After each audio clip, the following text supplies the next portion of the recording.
Hey, what's going on, everyone? It's Jeff at lockdownsecurity.ca, and I'm bringing you a video today on a 2017 Hyundai Santa Fe Sport 2.0.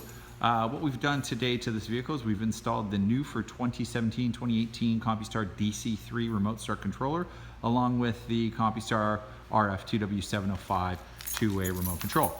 We've configured the system as a full alarm and start, not just a remote starter, and we've also given the customer Oam Key Fob Control. So let me just show you what all of that means. So RF2W705, this is the two-way remote right here. You'll see it has a screen protector on it, so apologize for the blurry image there on the front. It's a 4-button remote, as you can see: lock, unlock, trunk release, start, stop. All of that works. If you press and hold the trunk release, it will pop the trunk. I'll do that right now. So you're going to see this vehicle has power hatch. It came equipped with that from Hyundai, so we've just integrated that with the key fob. If I press and hold it again, you're going to see it close. Okay. The system also comes with what we call a one-way remote. This is it right here, 4-button one-way. It's got all the same functionality, it just does not page you. For example, if I hit the lock button, you're going to see the parking lights flash and the car locks, the siren chirps. And if I hit unlock, now, normally if this was configured as just a remote start system, you wouldn't hear those chirps. Because this is an alarm start configuration, we've added a siren, an LED, and the FTDAS digital tilt, shock, and motion sensor. So I'm just gonna walk up to the vehicle and show you a couple of things. So first thing, there's the box for the DC3, there's the box for the 705. The other thing I forgot to show everybody, I'm just gonna walk back so you can actually see the vehicle, is one of the most popular features, which is Oam Key Fob Control. This is the key fob that comes from Hyundai. If I hit the lock button 3 times, lock, lock, lock. Give it a second here, you're gonna see it responded to that command, and voila, it remote starts. That's called 3-lock remote start. Very handy. A lot of people like that because anybody can now use the remote starter. Anybody that has this proximity fob for the vehicle, you don't have to have the CompuStar remotes. Obviously, the Oam key fob does not give you a status update, but it gives you the convenience of being able to start it with the Oam remote. Now, I've left the dashboard down on this vehicle so I can show you a couple of things. I'm just going to shut it off for now.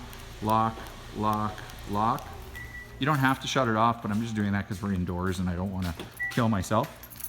So I'm going to hit unlock. By the way, all the factory convenience keys, this still works, or sorry, the convenience button on the door, all that still works as normal. So I'm just coming under the dash here. For those people that want to know what the install looks like, I've got the brain. This is the controller here. This is the DC3. You can kind of see the size of it as versus my hand. It's quite small. Got a lot of wires coming out of it, but what's really cool about this, as we did a video previously, it's very, very configurable. You can do all sorts of things with the DC3 controller. In this particular instance, we're using pretty much all functionality, so we are configuring it as an alarm starter. So we have the LED and the temp sensor hooked up. We have the FTDAS sensor hooked up. That's the port there. The FTDAS sensor, it's kind of hard to see, but it's zip tied to the main harness there. And you can see there's a lot of wiring. So it's something that you want a professional installer to handle for you in terms of putting it in your vehicle. But if you are relatively handy, it's something that you may be able to tackle yourself. Here is the schematic. You can kind of see it looks pretty complicated, but to a professional, it's actually a pretty straightforward install. I've got the dashboard, or the under dash, all taken apart, including the airbag. Those of you who may notice, I've got the airbag unplugged and I have been starting the vehicle. In a lot of vehicles, that's a definite no-no. You don't want to do that because it'll log an airbag code. In Hyundai vehicles, it's not a problem because the light or the code will go away once I plug the airbag back in.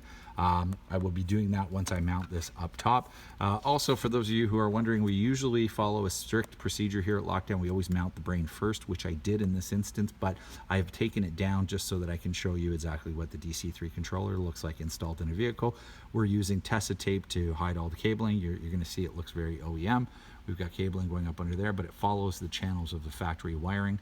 And we mounted an LED right there on the top of the steering column. So that pretty much sums up the install we have done on this vehicle.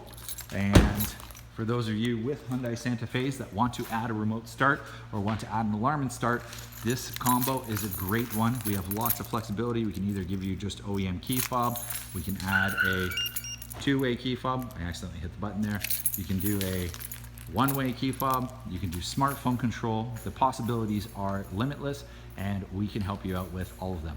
We hope you enjoyed this video. If you liked the video, hit the like button, and if you could, subscribe to our YouTube channel. It goes a long way. It helps us make more videos like this in the future, and we look forward to making more videos. Thanks a lot.